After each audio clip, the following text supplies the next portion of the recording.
I would like you people to just listen to what Nick Cannon has to say about Dr. Sebi. Okay. Now, personally, I'm not that familiar with this man's work.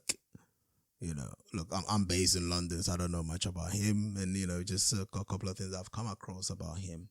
So I'm not here to whether defend or say whatever he's done is right or wrong, or whether he was actually a healer or not, or whether he was a fraud. I don't care.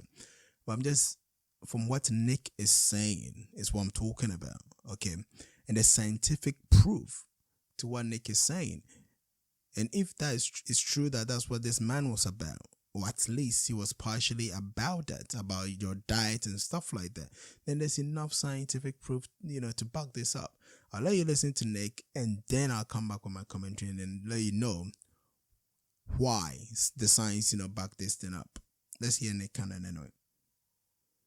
Sebi definitely wasn't all about a race thing. As much as he taught the African biomineral process, which is really saying, he's like, yo, you don't feed lions the foods of the gorillas. You don't feed eagles the food of the giraffes. That every species has their own food that allows their body to operate properly. So therefore, there's certain regions and areas where people dwell that they eat those foods. And when you start putting other foods in there that don't mix, or foods that become hybrid foods, because as we start to create all of these foods that aren't real foods, like carrots and carrots aren't real food. They're a hybrid food. It's a food where someone on this planet took one herb or natural plant and mixed it with another one and created this. Therefore, you threw God off. So outside of the race aspect of it, it's just certain things as humans that we're supposed to put into our body. And when you do that properly,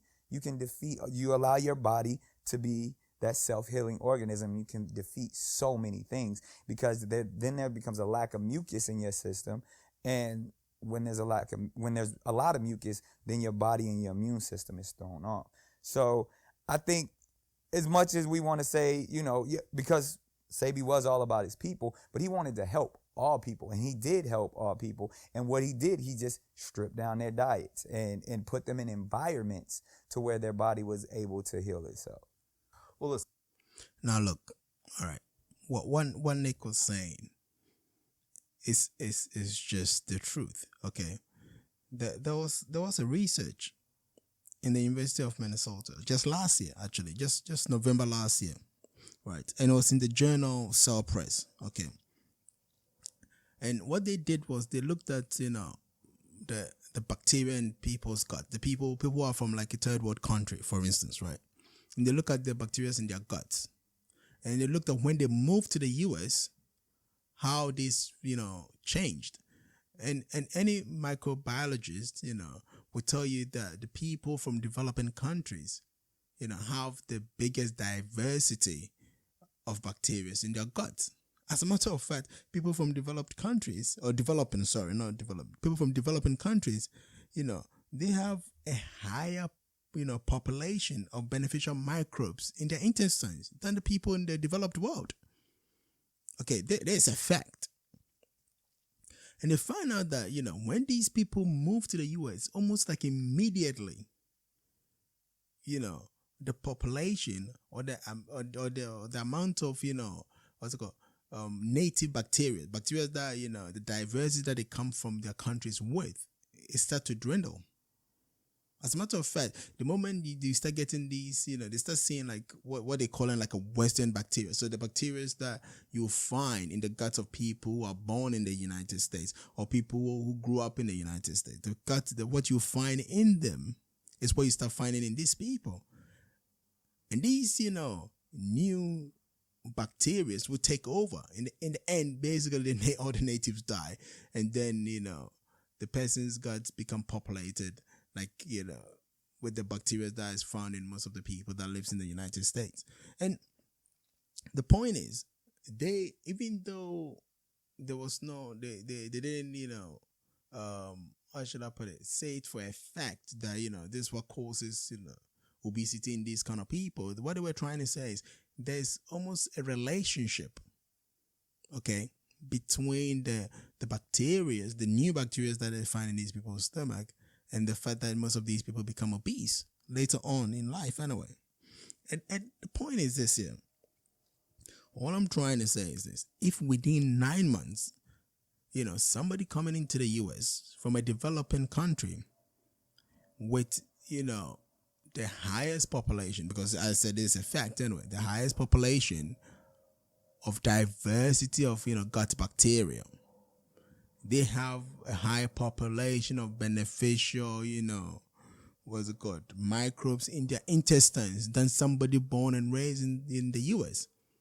And they say, your gut microbes or just the bacteria in your gut starts to change because you start, having a Western diet. Now, going back to what, Nick was saying. Now, imagine if you, when they surely grab them from Africa, like let's say you were from West Africa, let's say Nigeria, for instance. Nobody's, carrying plantain with them to, to the US or to the Caribbean to give to you to eat. And look, we all know the terrible stories about, what, the slaves had to eat and endure.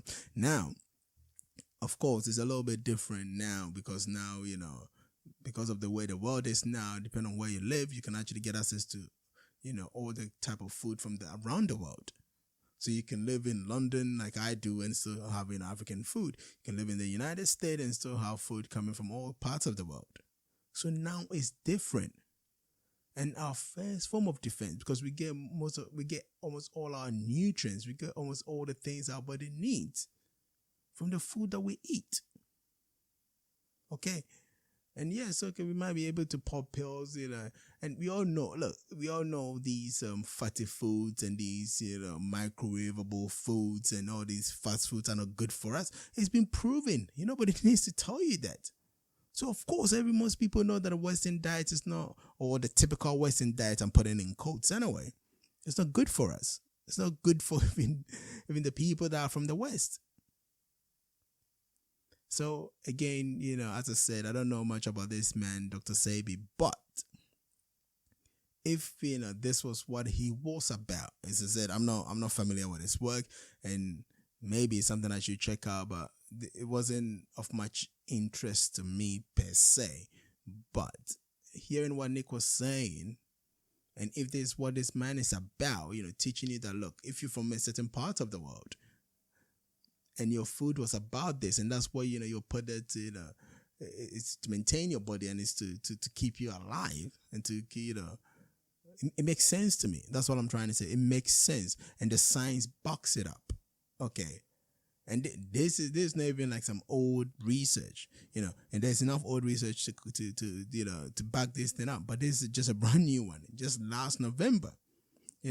I'll link the article, the Food Journal, like for people who are interested in the description box, and also I'll link the interview on Vlad TV where Nick is talking about Dr. Sebi also as well. Anyway, do not forget to kind of subscribe to the channel, and we kind of, talk about what other people are talking about, and then we kind of give our views on this thing. Thank you very much. Peace.